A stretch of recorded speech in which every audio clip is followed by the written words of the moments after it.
საღამოშვიდობის ძვირფასო რადიო მსმენელებო და მაყურებლებო, ვინც Facebook გვერდზე გვიყურებთ.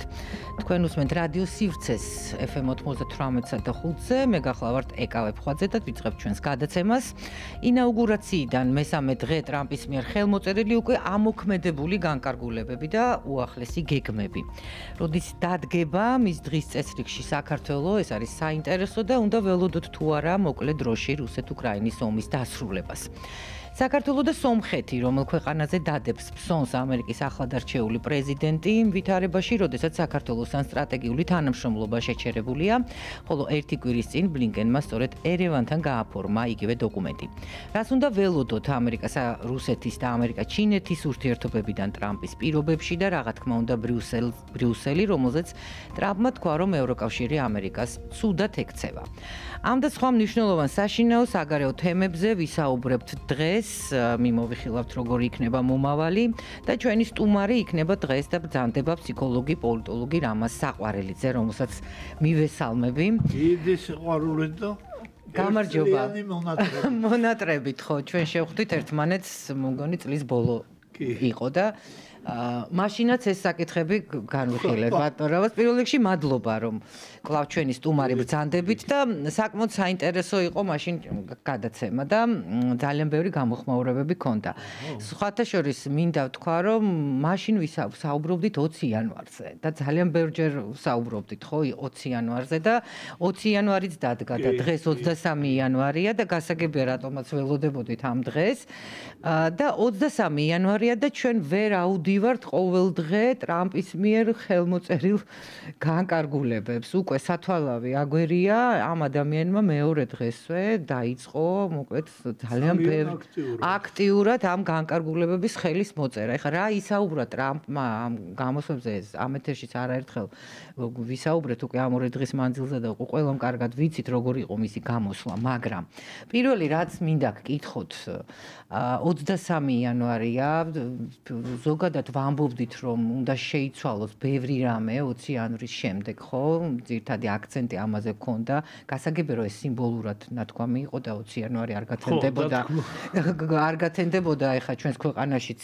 რაღაცა მნიშვნელოვანი ცვლილებებით მაგრამ ეს განკარგულებები რაზეც აწერს ხელს ამერიკის შეერთებული შტატების პრეზიდენტი და მიუხედავად იმის, რომ შიდა მოხმარების არის უფრო საშინაო კი უმრავლესობა, მაინც მე მგონი გარკვეულ გავლენას ახდენს უკვე სოფლიოს ბევრ ქვეყანას. აი რას ხედავთ თქვენ პირველ რიგში ცვლილებას ამ კუთხით? მოდით ესე დავიწყოთ საუბარი. დიდი მადლობა რომ გავაგრძელოთ. დიახ. წინა შეხვედრა, იმიტომ რომ უფრო საინტერესოა ხოლმე მართლა შეყვე ადამიანი რაღაც ერთ თემას. და დიდი მადლობა რომ გაგახსენდათ რომ ფსიქოლოგი ვარ, იმიტომ რომ დიახ, ეს ძალიან მნიშვნელოვანია თქვენ იმიტომ მოგიწვიეთ აქ ფსიქოლოგიურ აქცენტებზე უნდა ვისაუბროთ. იმიტომ რომ ჩდება ხოლმე ასეთი კითხვა რომ კი, მაგრამ საგარეო ურთიერთობებია ხო? კი, ფსიქოლოგი რა შუაში. ეხლა ფსიქოლოგი რა შუაშია და ნუ აქედან შევალ მაშინ თქვენის ნებართვით. ჩემი პროფილის გახსნა ასე ვთქვათ მართულობით პოლიტიკური ფსიქოლოგია გახლავს ასაცი რომელშიც ძალიან დიდი დოზა აქვს საგარეო პოლიტიკას დიპლომატების ურთიერთობა პოლიტიკოსების ქცევა იერი პოზა ყველაფერში ტრამპის გამოსვლას სხვათაშორის ბევრი შეფასება მოყვა ამ კუთხით რომ ის პოპულისტური განცხადებები იყო რომ ისი თქვათ მანერულია ეს ქცევა ეს ძალიან საინტერესოა თქვენ ძალიან საინტერესო გახლავთ სწორედ თქვენ დამაახლოვეთ ამ ინტერესთან ტრამპი ძველი და ტრამპი ახალი დიახ მაქვს თვალსაზრისით სტილით არის შეცვლილი ეს კაცი. თითქოს ეხლა შოუმენია. რაღაც ხშირად კეგულცობს, ხშირად თვალებით მაგრამ უფრო დასერიოზულებულია, უფრო შეკრებილია თუ შეიძლება ითქვას. ან რაღაცა ზუსტად იცის რას ამბობს? აი როგორ ამბობს? ყოველ შემთხვევაში აგებული ისი აქ რო ჩანს რომ შემთხვევითი ფრაზები თითქმის არა. არა. და აი ეს ახალი ტრამპი თუ შეიძლება რაც ფსიქოლოგიურად ახალი ტიპაჟია, იქნება თუ არა პოლიტიკურადაც ახალი, ვნახოთ. ეხლა აქ ანალიზისთვის, როცა ანალიზს ვაკეთებთ, მათ შორის ფსიქოლოგიურსაც, ანალიზისთვის მასალა არის არა მარტო ვიზუალი, სტილი, ხო, პიროვნების, არამედ რა გააკეთა მან, ვისთან ურთიერთობა აქვს, ვის უპირისპირდება და ასე. აქ საყურადღებო არის, რომ მან გარშემო შემოიკრიბა ძალიან საინტერესო გუნდი. აი ისეთი გუნდი, რომ სულ არის ლაპარაკი იმაზე, რომ ტრამპი შეიძლება მოკლან, ხო, ეს როლეს კიდეც. ისეთი და მაშინ გავრცელდა კიდეც ეგ ხუმრობა, როცა ვიცე-პრეზიდენტი დაასახელა, რომ ისეთი ვიცე-პრეზიდენტი დაასახელა ტრამპს არავინ მოკლავსო. იმიტომ რომ ის კიდე უარესია თავის მემარჯვენეობაში. ხო და ანალოგიური პერსონები შემოიკრიბა რამ მხრივ საინტერესო, რომ ეს აღარ არის ტრამპის გუნდი. მხოლოდ ეს რეალურად არის კონსერვატიული პარტიის გუნდი. ყველა მათგანი არის დამუხტული კონსერვატიული პარტიის იდეალებით, უფრო მძაფრად ვიდრე ვთქვათ იყო მანამდე. და ამიტომ ძალიან საინტერესო სურათი იშლება მის ამ გარემოცვაშიც. ნუ ეხლა ხანს რუბიოს ჰქონდა 6 საათიან თუ არ ვცდები საუბარი კონგრესთან. ორ მხრივი და ასე შემდეგ.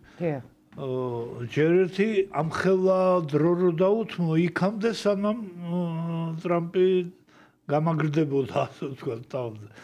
ეგაა საინტერესო და მეორე წითელ ხაზად გასდევდა რუბიოს მას გამოსვლას, რომ ჩვენთვის იდეალი არის, რომ ქვეყანა იყოს ქვეყანა. თავის ღირებულებებით, თავის მრწამსით, თავის საქვეყნებზეც თქვა ეს სხვათა შორის, რომ ყველა ქვეყანამ უნდა იზრუნოს თავის სუვერენიტეტზე და ღირებულებებზე. ეს განსაკუთრებულად და მისი ერთი კერძო ელემენტი თქვა ტრამპმაც, ხალი იყოს ხალი, კაცი იყოს კაცი. რაც იყო ძალიან საღლიცინო თემა, მინდა გითხრათ მანამ. ასე რომ აი ეს კონსერვატიზმი ტრამპმა და დღეს გენდერი შეცვალა სქესით სიტყვას. გენდერი. სხვაშორის მან კარგი ხუმრობა გაისმა ჩვენს Facebook-ში. კი, მაგრამ სულ თავადყოფა, რო თქვას, რომ ნაპოლეონი ვარო. უნდა მოიქცენ როგორც ნაპოლეონსო. გენდერი ხო ეგ არის, რომ ვინც რა სიტყვის ის არის. ნუ მაშინ და მთელი გუში მქონდა იმედ ლაივზე გამოსვლა ბატონ ზურაბ აბაშიძეს. დიახ, უსმინე. მრჩეველს პრემიერ-მინისტრის. და ბატონმა ზურაბ მისთვის შეული იუმორით, რომელიც სიმსუბუქე მოდამ ახლავს მის განცხადებებს, აღწერა რა მოხდა და ეს აღწერა არის იყო ჩვენთვის საყურადღებო. არ დაიწყო ის ცუდი, ეს კარგია, ეს არც არის ბატონ ზურაბის სტილში და არც არის მიზანშეწონილი. მან აღწერა უბრალოდ, რომ დაიშალა კავშირი, საბჭოთა კავშირი და დარჩა მხოლოდ ამერიკა. აი ეს მხოლოდ ამერიკაში გაძლიერდა მემარცხენეობა, გაიზარდა გლობალიზმისკენ ტენდენცია, მხოლოდ ჩვენ ვარ და ამიტომ მთელი მსოფლიო ჩვენია და გაიზარდა ის ტენდენცია, რომ ყველას ასწავლოს, ყველას და ის რასაც ვაკვირდებით დღეს ლიბერალიზმის და ულტრალიბერალიზმის სახით, ეს ფაქტიურად აი ასეთი გათამამებული ამერიკის გაგრძელებაა. ისე რომ ლოგიკა წარმოადგენა ბატონმა ზურაბმა რატომ მოხდა ის, რაც მოხდა. ძალიან საინტერესოა. და ძნელი სათქმელია, რომ სხვანაირად შეიძლებოდა მომხდარიყო, იმიტომ რომ ეს გლობალიზმის იდეა გლობალური მმართველი გახდა ამერიკა და გლობალიზმის იდეები ლიბერალებს ჰქონდათ. დიახ, ძალიან საინტერესოა ეს, რატომ მოხდა ეს. ისევე როგორც კომუნისტებს ხო ქონდათ გლობალიზმის იდეა, ხო ტროცკიზმი ეგ იყო მეტყვარები. აი ეს ტროცკის მემარცხენეები არიან, ტროცკისტები არიან რეალურად. ჩვენ უბრალოდ ამ ტერმინებში დღეს აღარ ვარქმევთ სახელებს. თორე იგივე იდეა აქვს, რომ ყველგან უნდა იყოს ის, რაც მე მიმეჩნია სწორედ. ანუ ძლიერი ამერიკა და ოქროს ხანა ამერიკაში. ძირითადად რომ ლოგიკურად ძალიან კარგად დაიხატა ეგ სურათი, რატო გაძლიერდა ასე ულტრალიბერალიზმი და რატომ და იქ ჩაიცინა ზურაბის ღიმილი მაგიტო ვახსენე, იქ ჩაიცინა რომ 1000 სისულელებზე წავიდნენ, სიტყვა სისულელე მისი ასე თქვა. ენისთვის მხოლოდ ღიმილის ირონიის საგანია. და მართლაც დამლაგებელს ქვია რაღაც ოთახის მენეჯერი იქ რაღაც, დაიწყეს ენების შეცვლა, სქესის შეცვლა, კულტურის შეცვლა, ყველაფრის შეცვლა, რისის შეცვლაც შეიძლება თავში გაუელვებდათ, ხო? და ეს მოწყიდა ადამიანებს. აი რატომ? რა საფრთხე დაინახეს? ბუნება კომუნისტებთანაც ეგ მოხდა. ძალიან ოღონდ გაცილებით თუ ზედმეტი მოუვიდათ ესე რომ ვთქვათ და ადამიანს ბუნებას ძალიან დაუპირისპირდნენ, ძალიან და გარკვეულ ღირებულებებსაც ბატონო. და მათ შორის უმთავრეს ღირებულებებია, რა თქმა უნდა. და ამ ღირებულებების ამბავი იყო გენდერისა და სექსის სქესის. ხო და აი ეს ღიმილის მონგრელი გადახვევა ულტრალიბერალიზმისა, რა თქმა უნდა, მთლად ღიმილის მონგრელი არ არის და ტრაგედიებს უკავშირდება. რეალურად ეს ამერიკელი ხალხის დაკვეთაც იყო და უდაოდ პირველიც და ის ტრამპმა მაგიტო აიღო ხელისუფლება. მერე ჩათვალეს, რომ ტრამპის სისულელეებს აკეთებს, მაგის ნიჭი ტრამპს აქვს. და აიყვანეს ისე ლიბერალები, ბაიდენი. ბაიდენმა უკვე იმის თანახნა, რომ ყველა გავარდა და ტრამპს მეცა ხმა, ანუ ვერ გამოიყენეს ლიბერალებმა, დასკვნები ვერ გააკეთეს ლიბერალებმა იმ პირველი მარცხით, ვერ გამოიყენეს ეს უპირატესობა და უარეს შეცდომები. დაუშვეს რამაც უკვე კი ბატონო, ძალიან საინტერესოა თვითონ ამერიკის შეერთებულ შტატებში ასეთი გადალაგების პირობებში და ხალხის აი ამ არჩევანის პირობებში თავშიც დავსვი ეს კითხვა, სხვა ქვეყნებზე ეს რამდენად იმოქმედებს და დაიწყო თუ არა ამან მოქმედება? ვინაიდან სხვა ქვეყნები ლიბერალიზმის გავლენის ქვეშ ძალიან მკვეთრად იყვნენ. აი იგივე ევროკავშირის ქვეყნებში მაგალითად მოდი ეს. ეხლა გუშინ არ ყოფილა მაგაზე საუბარი, მაგრამ ევროკავშირი თავისთავად ძალიან საყურადღებო და საინტერესო მოვლენაა. ერთხანს უკრაინის ომამდე საფრანგეთი და გერმანია აპროტესტებდნენ ამერიკის დომინანტობას. იმდენად რომ შარლ მიშელი ჩვენთვის ლამის მშობლიური წვერებიანი კაცი, შავი კაცი, შარლ მიშელმაც გააფორმა მიმართვა, განცხადება, რომ სუვერენიტეტი არ უნდა შეილახოს ევროპის და ევროპული ქვეყნებისო. შემლახავი იყო ამერიკა. ისე რომ ეს ქვეყნები ებრძოდნენ ამერიკის გავლენას საკმაოდ ენერგიულად. ის კი არა, ის იდეაც ტიპტივებდა და რუსულ გადაცემებში ძალიან ხშირად, რომ წავიდეს რა ეს ამერიკა თავის კონტინენტზე დატოვოს ევროპა. ევროპის დატოვება ნიშნავდა იმას, რომ რუსეთი ხდებოდა უკვე დომინანტი. და ეს რუსეთს აწყობდა. ამიტომ იყო რომ შოლციც და საფრანგეთის პრეზიდენტიც კონფლიქტის პირველ დღეებში პუტინთან გავარდნენ. ანუ მასთან ურთიერთობის დალაგება იყო მათი პრიორიტეტი. მერე რაც დრო გავიდა ნახეს რომ სხვა სიტუაცია. ისე რომ უკრაინის ომი, რომელიც ჩაიჭრა, სოლივით შეიჭრა ევროპულ პოლიტიკაში, ფაქტიურად ამავე დროს გახდა სოლი, იმიტომ ახსენე რომ გახდა ბერკეტი იმისა, რომ ევროპაში შეწყვეტილი იყო ანტიამერიკული განწყობილებები, თორე იყო. აი დღეს როგორი მდგომარეობაა, რასაც ხედავთ? რატო არის ეს შეწყვეტილი, რამ განაპირობა? უკრაინის ომმა ანახა, რომ ამერიკის გარეშე რუსეთთან ბრძოლა ევროპისთვის მიუღწეველი რამ არის. უკრაინის ომმა ანახა ისიც, რომ რუსეთი თუ დაჭირდა ტანკებით შემოსვლელი არის. ეგ მოულოდნელობა იყო ევროპისთვის. და ევროპამ დაინახა, რომ იარაღის მატარებელი და საომარი მოქმედებების ავტორი რეალურად ამერიკა შეიძლება იყოს, თუ კი რუსეთმა შეუტი. აი უკრაინის უმწეობამ, უკრაინაში უმწეობამ ცხადი გახადა, რომ ესენი უფრო უმწეო იქნებიან თუ კი. ჩვენ მეც ხარჯავთო ტრამპმა, ვიდრე ევროპაო, ესეც ხო თქვა და აღარ ვაპირებთ ამდენის დახარჯვას.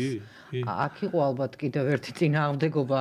ერთ-ერთი ტრამპის სტრატეგია ეგ არის, რომ თქვენ უჩემოთ გაჭირვებულები ხართ და გადაიხადეთ უფრო ის ხო ბიზნესმენია და ხო ყველაფერს რატომღაც ხო აი რაც ნახე ეს განცხადებები ყველაფერი დაყავს ფინანსებამდე ყველაფერი დადისპირ და გადაიხადეთ მეტი გააძლიერეთ შეიარაღება და მე ჩემ ინტერესში არ არის რომ თქვენთან ჩამოვიდე აი დღევანდელი ტრამპი იძახის რომ ჩემ ინტერესში არ არის დღევანდელი ტრამპისთვის მისაღებია ამერიკა ამერიკისთვის რაც ოდესღაც იყო ამერიკული კონცეფცია მეორე მსოფლიო ომის მერე გადმოვიდა ამერიკამ კონტინენტზე და მსოფლიო რაც შეეხება ტრამპის ამ განცხადებას რუსეთთან მიმართებაში ომის დასრულებას რაც ეხება და აი ბოლოს თქვა რომ მე მიყვარს რუსი ხალხი და ნამდვილად არ მინდა რუსების მიმართ რაღაცა ისეთი გამოვიყენო მკაცრი ზომები აი რა არის ეს პოზიცია თუ კი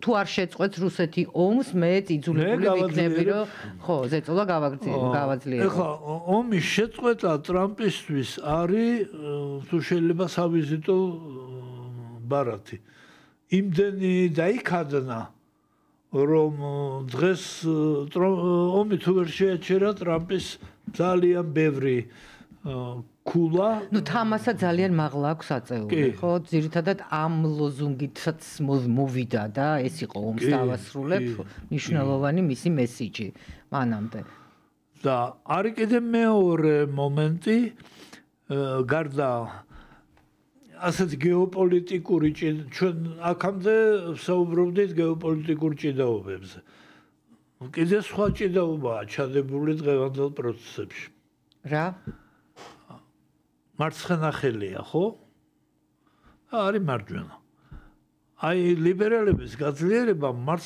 მემარცხენეები გააძლიერა და მარცხენა ხელით გამარჯვებას რატო ამბობს ქართველი, იმიტომ რომ მარჯვენასთანაა გამარჯვება. დაამარცხა ევროპა. უამრავი მარცხიანი ნაბიჯი გადადგეს ლიბერალებმა. თავიანთვის მარცხიანი. და ამიტომ მოვიდა ტრამპი ასეთი ზარზეიმით. და მოვიდა მემარჯვენეების ხაზით. ისე რომ ეს ოღონდ ეს არ არის დამთავრებული დაპირისპირება მარჯვენა მარცხენას შორის. დღესაც გრძელდება. Deep State რო მიიტანა შეტევა ტრამპმა რეალურად მემარცხენეების Deep State უნდა რომ ამოაგდოს და მთელი სამსახურები გაათავისუფლა ძალიან ბევრი კი რომლებიც არ ეთანხმებიან ჩვენს პოლიტიკასო ესე განაცხადა. აი ესენი ამების გაყრა უნდა. ანალოგიურად უკრაინის ომის დამთავრებაც ერთ-ერთი მიზეზი შეიძლება აი ამ დამთავრების მოწოდებისა არის ის, რომ ამ ომით გამდიდრდა მემარცხენეები. ეკონომიკური სარგებელი ომისგან რო ეკონომიკური სარგებელია რა, რაც ყველამ ვიცით ეს რა ყოველთვის ესე ხდება. აი ეს სარგებელი შედიოდა ბაიდენის და მისი გარემოცვის ჯიბეში. აი ამის ჩაკეტვა იყო საჭირო. ამიტომ საჭიროა უკრაინის ომის შეჩერება. ნუ რამდენად ამას მოახერხებს ეს კიდე ცალკე საკითხია, ხო? აქ საუბარი 100 დღეზეც იყო. უკრაინის ომთან დაკავშირებული სპეცსამსახურებიც დახსნა. იმიტომ რომ იქ ამ სპეცსამსახურებსა და ომის ურთიერთობაში არის ეს ხაზი მთლიანად. ხო. ცური იმისა რომ წოვონ და წოვონ. და ნუ ასე ვთქვათ, აი ეს ასპექტი ომის უკვე მემარცხენე მემარჯვენეობის ასპექტი ეს ემატება მე მგონი იმის мотиваციას გარდა იმისა რომ შეპირება გააკეთა და ალბათ გააკეთა ამ გათვლითაც პარტიული ბრძოლის გათვლით ეს ემატება იმ мотиваციას რატო სურს რომ შეაჩეროს ომი უკრაინაში ეგ უკრაინაზე ზრუნვას არ გულისხმობს სამაგიეროდ გულისხმობს რომ მემარცხენეების მხარეს ნაკადი მილიარდებისა იქ ხო არა მილიონებზე ლაპარაკი მილიარდებზე ალბათ უნდა რომ შეაჩეროს საინტერესოა ამ ვითარებაში თუნდაც შეჩერდეს ეს ომი და იმედს ვიტოვებთ რა მდგომარეობაში და პოზიციაშია უკრაინა ამ დროს ანუ რას იღებს ის საბოლოოდ ამ ომის შეჩერებით ტერიტორია უკრაინა თვითონ ეს ტერიტორიები ვფიქრობთ რომ გადანაწილება როგორ შეჩერდება ომი ანუ რა პოზიციები ექნება ამ დროს მე მგონი უკრაინა ზელენსკის გულისხმობა დაბნეულია თვითონ უკრაინაში ცოტა დაიწყო დუღილი იმდენად რომ ზელენსკის რამოდენიმეჯერ არჩევნები სიტყვა არჩევნებით წამოწდა რასაც ადრე არც ახდენდა. და მოგვატყუეს რომ ნატოში მიგვიღებდნენ გუშინ იყო ეს. ხო, უნდა მაგის პედალირება. უნდა რომ მაგ ამოცანის ფონზე აბრძოლოს უკრაინელები. მაგრამ მე მგონი იგივე რუბიომ თქვა რომ უკრაინას ფული კი არ აკლია, უკრაინელები აკლია. უკვე ადამიანურ რესურსზეა საუბარი. ბატონო, ძალიან საინტერესოა, მოდით საქართველოშიც გადმოვიდეთ, თუმცა საინტერესოა ჩინეთთან ურთიერთობაც ამერიკის შეერთებული შტატების ეს როგორ განვითარდება. რამოდენიმეჯერ რომ მკითხეს, რომ აი უკრაინა და საქართველო ტრამპთან ის და ეს ეთქი ჩინეთი არის ყველაზე მნიშვნელოვანი. მოდით მაშინ ჩინეთზე ვისაუბროთ და მერე გადმოვიდეთ აქეთ, იმიტომ რომ ჩინეთთან ურთიერთობა და საქართველოც ძალიან მნიშვნელოვანია, ხო? რაზეც ცოტა ისეთი პროტესტიც კი იყო, როდესაც ჩინეთთან სტრატეგიული თანამშრომლობა გაფორმდა საქართველოსა და ჩინეთს შორის. და დღეს უკვე რაღაცნაირად ტრამპიც უწევს ანგარიშს. ხო, აი როგორ მოხდება, რა მოხდება ჩინეთსა და შტატებს შორის. და საინტერესო სულებს აკეთებს ტრამპი აი თუ კი ტრამპის სახელმწიფო მდივანმა პომპეომ ადრე გითხრა რომ აქ ჩინეთი არ შემოუშვათო როცა თბილისში იყო დღეს ტრამპი პატიჟებს ჩინეთს ინაგურაციაზე ეხლა პირველი პირი დაპატიჟებს ხო მაგრამ მეორე ჩავიდა მაგრამ კარგით რა მნიშვნელობა აქვს ამ და აცხადებს რომ 100 დღის განმავლობაში მე უნდა ჩავიდეო. და მისამართიც დათქმული აქვს რომ ჩინეთი მჭირდება რუსეთთან ურთიერთობისთვის რომ შევაჩერო ომი. ეს განცხადებული ნათქვამია რა თქმა უნდა. ამერიკას და ჩინეთს უამრავი სალაპარაკო თემა აქვთ უკრაინის გარდა. დიახ. და ერთ-ერთი თემა ალბათ სწორედ ეგ იქნება, რომ ჩინეთმა ამერიკამ მისცეს თუ არა ჩინეთს იმის საშუალება, რომ ჩინეთმა ივაჭროს. ჩინეთს ეგ აწარმოებს, მაგრამ თუ ვერ გამოიტანა თავის ნაწარმი დარჩება და აი ამ გამოტანის გზა გამოდის საქართველოს. ერთ-ერთი გზა გამოდის საქართველოს. ისე რომ ვაჭრო და თავის საქონელი ევროპისთვის გააქვს ჩინეთს ხო ნუ ამერიკას ამ მათი სასაუბრო თემა ალბათ ერთ-ერთი იქნება რომ ვაჭრობის საშუალება მიეცემა თუ არა ჩინეთს რაშიც იგულისხმება რომ კავკასიაზე გასვლის საშუალება იქნება თუ არა მართალია ტრამპმა თქვა, რომ ჩვენ უნდა კონკურენცია გქონდეს ვაჭრობით და არა რაიმე სხვა, ძალოვანი ან რაღაც. მაგრამ ეს კაცმა არ იცის. ტრამპია, მისი პროგნოზი ყველასთვის ძნელია და რამდენად პროგნოზირებადი რომ მოგვარდებიან ამ ვაჭრობის თემასში, სადაც სავარაუდოდ კავკასიაც იქნება ნახსენები და საქართველოს როგორც ამბობთ. არ ვიცი ხა კონკრეტულად ნახსენები რა იქნება, მაგრამ აი ეს პრინციპი თუ დაუშვეს, რომ ჩინეთი და ამერიკა ერთმანეთს არ უშლიან ხელს ვაჭრობაში, ეს უკვე გულისხმობს ამ გზის გამოყენებას, გადარჩენას, კი ბატონო. მეჩვენება, რომ წინაპირობები ამისთვის არის. იმიტომ რომ ჯერ კიდევ ბაიდენის დროს ჩინეთში გაუშვეს 100 წლის კაცი. კისინჯერი. რომ გაუშვეს ფაქტია ახლა. თავი გასასერდებლად რო არ წავიდოდა და დახვდნენ კისინჯერს როგორც უმაღლეს პირს. და კისინჯერის ფორმულა ჯერ კიდევ საბჭოთა პერიოდში იყო, რომ დიდი სახელმწიფოები ნუ დავგლიჯავთ ერთმანეთის ტყავს, ოღონდ ის ამერიკის ინტერესებით ლაპარაკობდა როგორც წესი, დიდი სახელმწიფოები ნუ დავგლიჯავთ ერთმანეთის ტყავს და შევეჯიბროთ ერთმანეთს სხვა სივრცეებით. უშუალოდ ერთმანეთის დაპირისპირებას ავარიდოთ თავი. სავარაუდოა, რომ კისინჯერი ჩასული ჩინეთში, რისთვის ჩავიდა, რაზე ილაპარაკა კაცშვილმა არ იცის, აგრეთვე ჩასულია იგივე ფორმულით, იმიტომ რომ ამ ფორმულით არის კისინჯერი ცნობილი. და ეს იგივე ფორმულა არის, მე მგონი თქვენ სტუდიაში მახსენეთ კიდეც გორილები რო ერთმანეთს არ ურტყავენ, თვალებში უყურებენ და ვინც თვალს მოაშორებს, ისაა დამარცხებული. ანუ ბუნება უფრთხილდება მათ, რახან მცირე რიცხოვნები არიან. აი, იგივე პრინციპი წამოაყენა კისინჯერმა, რომ მოიქეცით როგორც გორილები.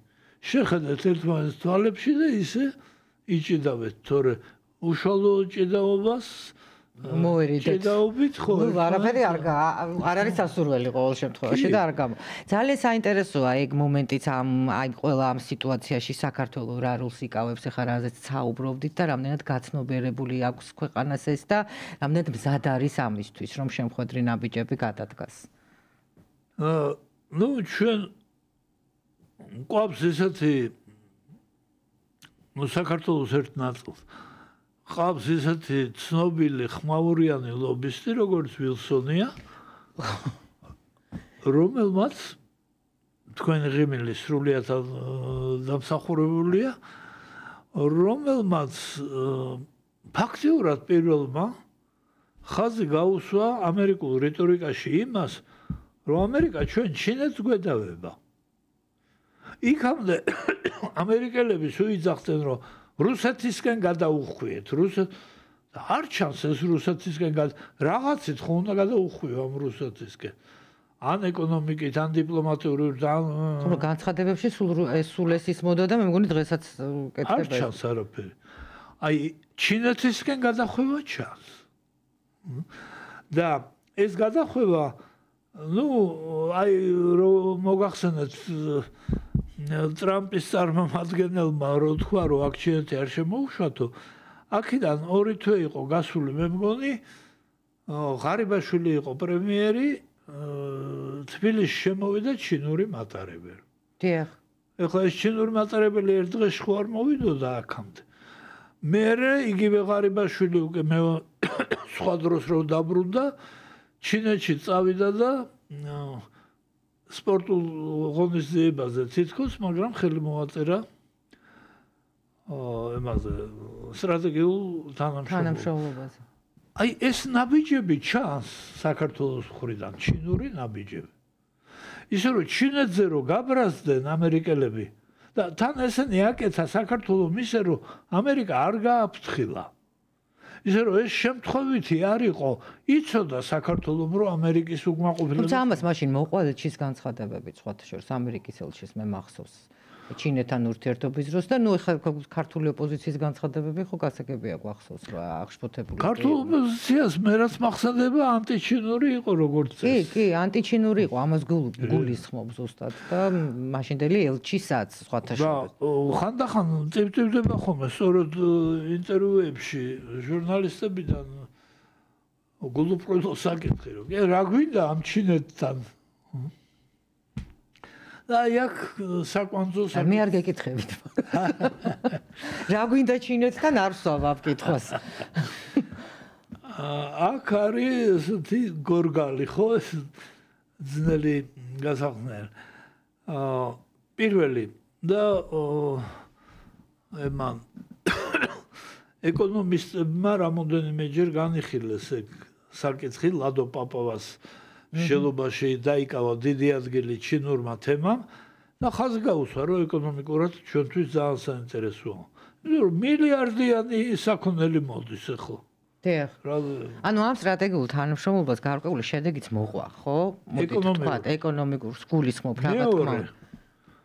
ტრამპი იძახის რომ ჩინეთი მჭირდება რუსეთთან ურთიერთობისთვისო. იმიტომ რომ მიაჩნია რომ ჩინეთს უჯერებს რუსეთი. ჩვენც მეგვაჩნია და ამ გათვლით არის რომ ჩინეთზე გავდივართ. იმიტომ რომ ჩვენ რუსეთთან ჩვენი პრეტენზიები ხო გვაქვს და იმედი გვაქვს რომ თუ ჩინეთი დაინტერესდა ამ გზით ის ამ გზის უსაფრთხოებაზე იზრუნებს. უზრუნველყოფს ბოლოს და ბოლოს ამხელა ქვეყანაა. და თუ გავიხსენებთ რომ ჩინეთის ელჩმა ადრე სანამ ეს ორმტრიალი აწყდებოდა გაკვირით თქვა რომ ტერიტორიული მთლიანობის აღდგენაში შეიძლება დაგეხმაროთ თუ საჭირო აღმოჩნდაო ეგ მიუთით და ჩინეთი არ არის ის ქვეყანა რომლის ელჩები რა თენაზე მოადგებათ იმას ლაპარაკობ. ეს ნიშნავს რომ ეს აზრი თვითონ ჩინურ პოლიტიკურ ელიტაში ტრიალებს. ისე რომ ჩვენ იმ გასაჭირით რითაც ვართ ჩინეთთან ურთიერთობის რუსეთთან ურთიერთობის გასაჭირს გულისხმობ პოლიტიკურადაც გვაინტერესებს ეკონომიკის მხრივ გვაინტერესებს და ამ ინტერესების გამო აიღო კურსი საქართველოს ხელისუფლებამ ჩინეთისკენ. ამიტომ იყო ეს მომგებიანი, ამოდით ეხლა რომ შევაფასოთ ხელისუფლების ეს ნაბიჯები, რომელსაც ძალიან აკრიტიკებდნენ. ძალიან რისკიანი ნაბიჯები, დღემდე რისკიანია. ანუ ჯერ რისკები მოხსნილი არ არის. არა. იმიტომ რომ ჯერ ლიბერალიზმიც არ არის დამარცხებული, ხო. ისე რომ დამიკტო იძახიან ჩვენი პოლიტიკოსები ას გამომწყდოულები ამ ჩიხში რომ აი ტრამპი მოვა და გაიმარჯვებს კონსერვატიზმი და ასე შემდეგ. ხო, რაც თავარია, მთავარი დამავიწყდა თქვენთვის გამეზიარებინა უფრო ზუსტად ჩემ თავში რომ აბა გისმენთ ამ ბრძოლას ლიბერალები რო ვახსენე რატო არის ასეთი გამწარებული ბრძოლა საქართველოსთან? ხო, უპრეცედენტო ბრძოლა გაიშალა, ხო, საქართველოს. ნახეთ? ამ კითხვას ჩვენ ჯერ კიდე როდის ვსავდით? აბა ნახოთ დღეს რაც ვპასუხობთ ახლა ამ კითხვას. გამოიკვეცა ჩემი აზრით და რატო? საქართველოს ამავე დროს უნგრეთში ჩავიდა კონსერვატიული მოძრაობის მონაწილედ. და პრემიერს კონგრესზე იქ, დიახ. ეს უკვე ნიშნავს, რომ საქართველოს კონსერვატისტია. ეს უკვე ნიშნავს, რომ საქართველოს ეს ხელისუფლება დარჩა, ეს წერტილი იქნება კონსერვატიული პარტიის კონტროლის ქვეშ. ამის დაშვება არ უნდათ ლიბერალებს და ამიტომ ბოლო ბრძანებებიც კი ისეთები გამოუშვეს, რომ საქართველოში მოვიდნენ უფრო დამთმობი ლიბერალებთან ჯგუფები, არა კონსერვატიული ჯგუფები. ისე რომ აი ის ბრძოლა, რაც ვახსენეთ მარჯვენა მარცხენასი, ჩვენ ტერიტორიაზე გაგრძელდა. და ამიტომ არის, რომ ასეთი დაუნდობელი გახდა ჩვენს მიმართ დასავლეთის კრიტიკა. იმიტომ რომ ისინი თავისთვის იბრძვიან. იმიტომ რომ იციან რომ ადრე თუ გვიან ეს გზა ამოქმედდება ჩინეთის ძალისხმევით და უნდათ რომ კონტროლი ქონდეს ლიბერალებს და არა კონსერვატორებს.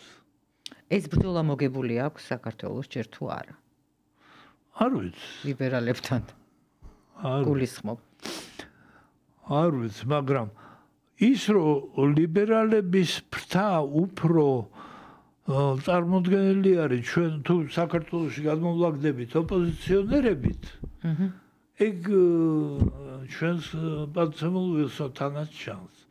მიუხედავად იმისა, რომ ვილსონი იძახის რესპუბლიკელი ვარო, ის არც ერთი არც მეორე. ნუ ვილსონის ეს ყოველდღიური განცხადებები სანქციებზე, რაღაცა ჯარიმებზე უკვე იქცა, არ ვიცი, ადრე ამერიკის შეერთებული შტატების ქარდები რო იყო საელჩოსი დაახლოებით ამ რანგშია, არ ვიცი, უფრო ხშირია კიდევ და ძალიან საინტერესო, არის ბევრი უკვე იცინის ამ განცხადებებზე, იმიტომ რომ ოღონდ სიცილსა და სიცილს შუა დავაკვირდეთ, რომ ვილსონმა ახსენა ჩინეთი. დავაკვირდეთ, კი ბატონო, ამირდა დავაკვირდეთ.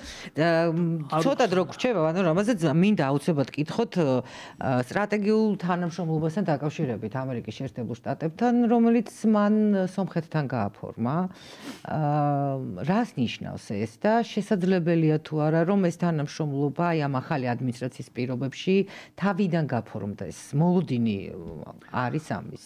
მიჯერს ხმა ძალიან, იმიტომ რომ უამრავი მექანიზმი მუშაობს ერთდროულად, თითოეულ მით უმეტეს იმხელა ქვეყანაში, როგორც ამერიკა და მათ შორის ლობისტური მექანიზმები. ვიცით რა დიდი ლობისტური ჯგუფები ყავს სომხურ პრობლემას, სომხურ დიასპორას ამერიკაში. ვიცით რომ ანალოგიური ჯგუფები დიდია საფრანგეთშიც. ამავე დროს შემთხვევით არისო აზერბაიჯანის ლიდერმა ალიევმა რო თქვა რომ ქართულ პროცესების უკან მაკრონის ყურები ჩანს. ანუ საფრანგეთს დაარტყა, იმიტომ რომ იარაღს აწვდიდა სომხეთს. კი, სომხური ლობი ძალიან დიდია საფრანგეთშიც ვიცი. შეიძლება ტრამპის ეს ინიციატივას უკან იდგეს ის იდეა რომ წაართვას ევროპას კავკასიის ეს ზონა მთლიანად, მათ შორის სომხეთთან კავშირის საშუალებით. და სომხეთმა უფრო მეტი ანგარიში გაუწიოს ტრამპის სტრატეგიულ პარტნიორობას, ვიდრე მაკრონის. იმიტომ რომ მაკრონის ხაზი აშკარად გულისხმობს კონფლიქტს აზერბაიჯანსა და სომხეთს შორის. ტრამპი აშკარად ყველგან ტრაბახობს იმის, რომ მის ხელმძღვანელობის დროს კონფლიქტები არ იქნება, ხო და არ მოხდება. ხო. მაგრამ არის თუ ეს ჩანაცვლება საქართველოსი სომხეთით, აი, როდესაც ამერიკა აფორმებს ამ სტრატეგიას. ვერ მოხდება ეს ჩანაცვლება, რაც არ უნდა დიდი სიმპათიები ქონდეს ერთმანეთს მიმართ ჩვენ და სომხებს და რაც არ უნდა ხშირად დაარქვან ხინკალს სომხური საჭმელი, ჩანაცვლება მაინც ვერ მოხდება. და რატო? საქართველოს ზღვაზე გასასვლელი აქვს.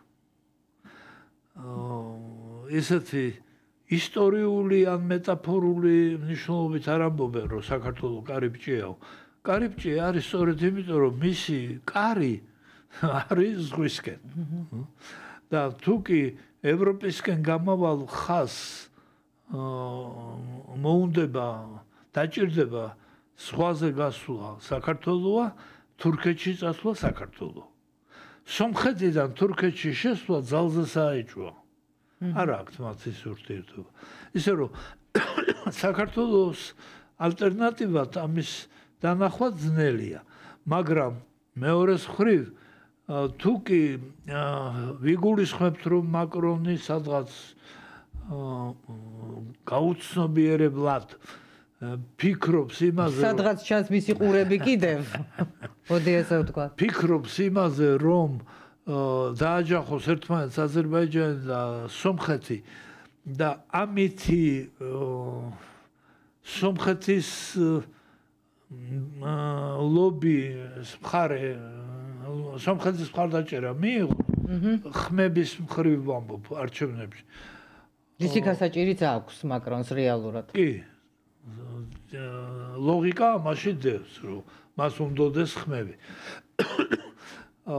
მეორეს მხრივ ტრამპ შეიძლება სწორედ ის უნდა და ეს გულისხმობს რომ ომი უნდა მოხდეს აუცილებლად თუ ომის გეგმა არ არის იარაღს რატო აწვდის მაგრამ ტრამპ შეიძლება სწორედ ეგ უნდა რომ ომი დაატორმოზოს იქამდე სანამ აფეთქდება იმიტომ რომ თუ კი ეს ხაზები ამუშავდა ომი ამ ხაზებს ხელს შეუშლის კი ბატონო სატრანზიტო ხაზს ომი ხელს შეუშლის იმიტომ რომ ეს ტრანზიტი აზერბაიჯანზეც გადის დიახ ასე რომ ისევ და ისევ მივდივართ იმაზე რას ჩაუჩურჩულებენ ერთმანეთს ყურში ტრამპი ინგლისურად და სი ძინპინი ჩინურად და კიდევ ერთი მოდით ერთი კითხვაც მინდა დავსვა რომ ქართველი ანალიტიკოსები ვარაუდობენ რომ ტრამპი საქართველოსთვის მოიცლის ზაფხულში გასაგებია რომ ეხა აი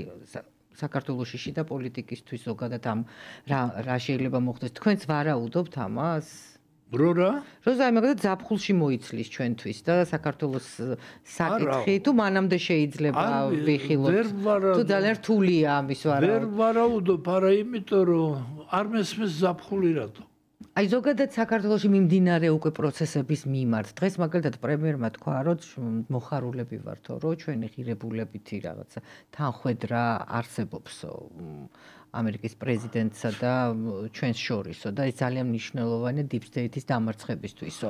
შეიძლება აი ეხლა ხანს თბილისში ჩამოვიდა თვითმფრინავი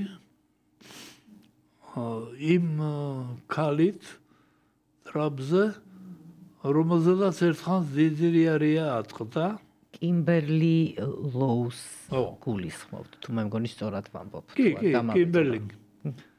კიმბერლი რაღაც ლოუ თუ არ ვცდებ ლოუ ხო და მშვიდობის ხაზი და რაღაცა ლაპარაკი იმასთან ამასთან თავის დროზე ამ კიმბერლი ლოუ რატო ატყდა ამდენი ლაპარაკი რომ პოზიცია საქართველოზე როცა აზრი კითხეს ქონდა ძალიან საღი ჩვენი თვალსაზრისით და ნუ ოპოზიციამ დაასვენა რომ ეს ოცნებისტია და ამიტომ ხორე იქ ბევრი კითხვა დაისვა ვინ არის ეს ქალი საერთოდ ეხლა მაქვს შეკითხვა რატომ ჩამოვიდა ეს ქალი საქართველოში ნუ იმაში წერია რომ აპირებს აი ამ თანამშრომლობის და მშვიდობის ხაზის თემაზე მე რაც წავიკითხე არის გარკვეულწილად მშვიდობის ფორუმის ჩატარება ქვეყანაში მაგრამ ოფიციალურად ეს ინფორმაცია არ გვაქვს მე გეუბნებით როგორც მედიის წარმომადგენელს ეს დაიწერა მის გვერდზე რაც მე პირადად წავიკითხე მაგრამ ოფიციალური ინფორმაცია ამაზე არ არსებობს შეიძლება ვერც იქნება იმიტომ რომ შეიძლება ოფიციალურად მაგ მოტივი ითქვას მერე ვიზიტის მერე უკვე როგორც პროდუქტი ვიზიტისა თორე რა სტატუსი აქვს ამ ქალს ანუ რა სტატუსით ჩამოდის საქართველოში ჩვენთვის ცოტა გაურკვეველია იმიტომ რომ ნუ გვახსოვს რა ამბავი ატყდა მასთან ინტერვიუს შემდეგ ხო და დღეს და გუშინ ვნახეთ ოპოზიციასთან ერთად გადაღებული ფოტო მისი კი გიგასთან და კი თამარ ჩერგოლეიშვილთან და ერთად მოფრინავთო თბილისშიო და ცოტა გაუგებარია იმედია გავერკვევით ეხა ეთერიდანაც რო გავარჩევეთდები მაგრამ თუ გაქვს თქვენ ინფორმაცია არა ინფორმაცია არ მაქვს შევთანხმდეთ ანალიტიკოსებს ინფორმაცია შეიძლება არ ქონდეთ მაგრამ უფლება აქვს რომ ვიფანტაზიოროთ მოდით ვიფანტაზიოროთ ეხლა აი 2 წუთი დაგვრჩა და მითხარით რა შეიძლება ფანტაზია შეიძლება იყოს შარლ მიშელის როლის შესრულება ქართულ სინამდვილეში მაშინ როცა კიდევ გეკითხებით არ ვიცით ამ ქალის სტატუსი რა მოხდა გადაღებული ამ ქალს ტრამპთან ერთად ხო გადაღებული ბატონოს ამ ქალს ოპოზიცია და მაშინ მისი მომხრეები ამ ინტერვიუს შემდეგ უწოდებდნენ ორიფლეიმის კონსულტანტიაო ესო და არანაირი კავშირი არ აქვსო ტრამპთან დასაცინი ობიექტი ყველაფერი უწოდეს ამ ადამიანს ამიტომ გეკითხებით შარლ მიშელობა ცოტა ძალიან მაღალი ლეველია რანგი შეიძლება უნდა მაგრამ შეიძლება უცვლელი არ იყოს რაც შეეხება ოპოზიციის საქციელს პრეზიდენტს რები უძახეს თავის დროზე ხო გვახსოვს ტრამპს რები უძახეს ხო გვახსოვს პოზიციები შეცვლილია ხო ნუ მაშინ ტრამპი იყო და პრეზიდენტი იყო მე კიდევ ერთხელ ვამბობ სტატუს ამ ქალბატონის არის გაურკვეველი და ამიტომ მიჭირს ცოტა ეხა რაღაცების დაჯერება ვნახოთ არ ვიცი მაგიტომ თქვი ფანტაზიორებთ კიდე ანუ თქვენ ამბობთ რომ ის შეიძლება იყოს გარკვეულწილად ამ პროცესების დამლაგებლად ჩამოსული და მშვიდობის მშვიდობის თემა, მშვიდობის ფორუმის თემა, შეხვედრა ხელისუფლებასთან, ოპოზიციასთან და ყველასთან. აი ასეთი სტილი შეიძლება იყოს ხელის წაკვრა იმისკენ, რომ ამ მხარეებთან მოიძებნოს ხიდები, მხარეებს შორის. ვისი მოწვევით არის ჩამოსული? არ ვიცი, მოწვევით არის თუ იქიდან წამოსულია თვითონ. ან ბევრი რამ არის გაურკვეველი ჯერჯერობით. მაგრამ საინტერესოა თქვენი ვერსია. კი. ფანტაზიორობის კუთხით ამ ვერსიას დავიმახსოვრებ, ნახოთ რამდენად გამართლდება. ალბათ ეს ამ დღეებში გამოჩნდება. მე უნდა ცოტა ხნით აღარ დაგპატიჟებთ, მაგრამ მე აუცილებლად დაგპატიჟებთ. ჩვენი დრო ამოიწურა, რამაც რამდენიმე საკითხი კიდე მქონდა, მაგრამ კარგით არაუშავს სხვა დროს იყოს, ნუ არის თემები, რაზეც აი შიდა პოლიტიკურ თემებზეც მინდოდა თქვენთან მესაუბრა. მაგრამ გადავდოთ ეს სხვა დროისთვის და მადლობა მინდა გითხრათ.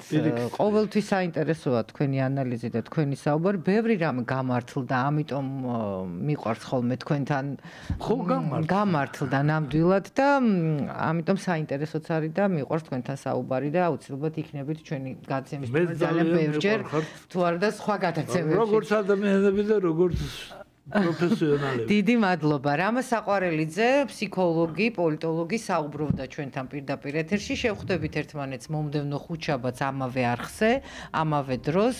ახლა კი საინფორმაციო გამოშვებას დაელოდეთ ჩვენს ეთერში. ნახვამდის.